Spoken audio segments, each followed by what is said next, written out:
koalas. Here's this little bloke, he's Lake Gibbery, and he came to us almost a year ago now, and his problem was he continually dribbled. And we couldn't work out why. He dribbled his saliva, but it was running down his shirt front, and he developed a fungal disease in the fur of his shirt front.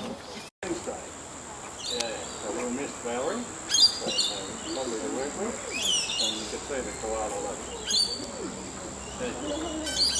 That business of holding the hand, that is just koala person.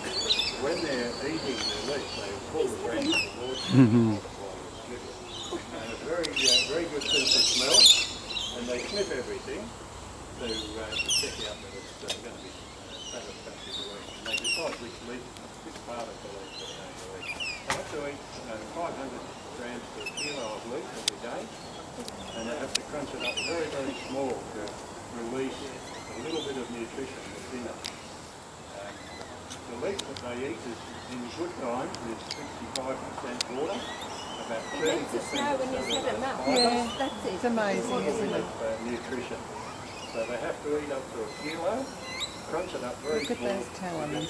Yes, and sharp as razors. Nutrition value, and that will keep them awake for about 4 We had a big one. We were on a forestry road, and they sleep for the rest of the my husband came home one afternoon and he said, "I've just had the most magnificent And there experience." was a myth getting around. It's not 39 or 40 weeks for Mrs. Koala, it's 35 days in the world. Oh, wow. So there's none of that getting around feeling like a one-hump camel and running to the toilet every half an hour. For her, she spits out a tiny little creature about the size of a salted peanut. It's 35 days old. Has claws on its front feet, and its eyes are closed, no fur.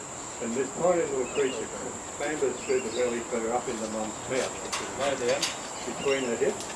And there are 2 teeth in there, and the little one lives in there, sucking away until it's about 6 months and about 500 grams in weight. And by that stage it's fully covered in fur. It's too big to live in the pouch, so it comes out and rides on mum's shoulder until it's about 15 to 18 months, if all goes well. As I say, sometimes we find them that have been separated early. But she had a Joey or juvenile on her shoulder, weighing about 2 kilos, and she had a badly shattered left hind leg. So any of you that have carried a baby on your hip, can you imagine what it would be like if you had a shattered paralysis, like a human skull? But she just cruised through it like it was nothing, and within a week or 2 she was back out here in this enclosure and climbing the tree.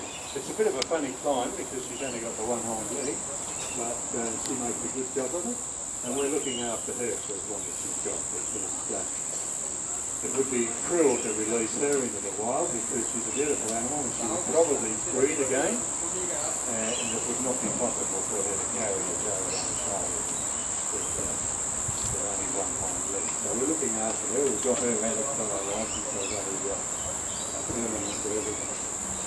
The one in yard 5 is also on our licence as a permanent, and you can see we've got the barriers on the end of her horizontal beam there. She has more. She came to us with severe problems with both eyes, scoliosis. We think probably she had glaucoma, which is a condition where the intraocular fluid leaks diet.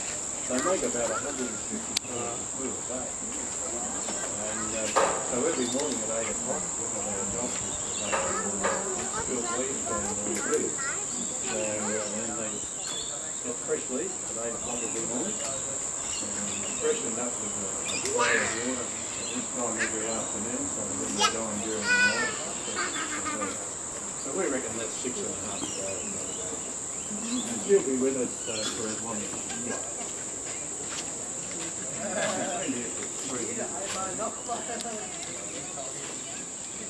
You can see there's a koala high in the tree.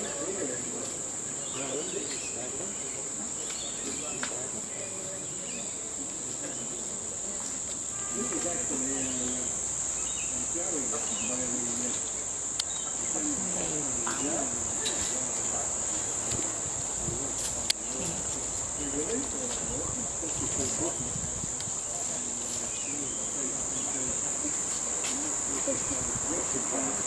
one's Steve. He's had conjunctivitis in his eyes, and he's had all the required treatment, and he's just getting built up to go back home. When I say the required treatment, when the conjunctivitis is well established, the tissue around the eye becomes overgrown and granulated, hardens, and that tissue has to be surgically removed. And he's had that operation, and then the requirement then is several weeks of topical antibiotic creams, and he's in the middle of that. You can see he's had his left forearm shaved there for blood tests, and for the introduction of antibiotic treatment. That'll all grow back. Inland a bit, and it's a fairly high altitude place near Gloucester. Very cool country, so he's got a pretty thick coat. But he came to us with severe conjunctivitis in both eyes. He was pretty well blinded with the incrustation and the overgrowth of granulated tissue. So he's been here for several months, and he's been slow to respond. But, he's fit in all other ways, and as soon as his eyes are organised, we'll pop him back down to Barrington.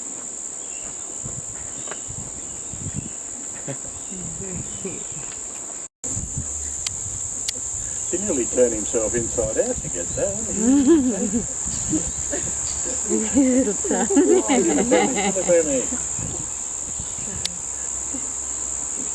I often wonder what they think when they get back to their old stamping ground and nobody comes around at 3 o'clock with a cup of tea. We usually withdraw the supplement for a while and let them get used to not getting it before we release them. But these will go back to the care group in their areas, and it's up to them how they handle the release. This old fella under the blue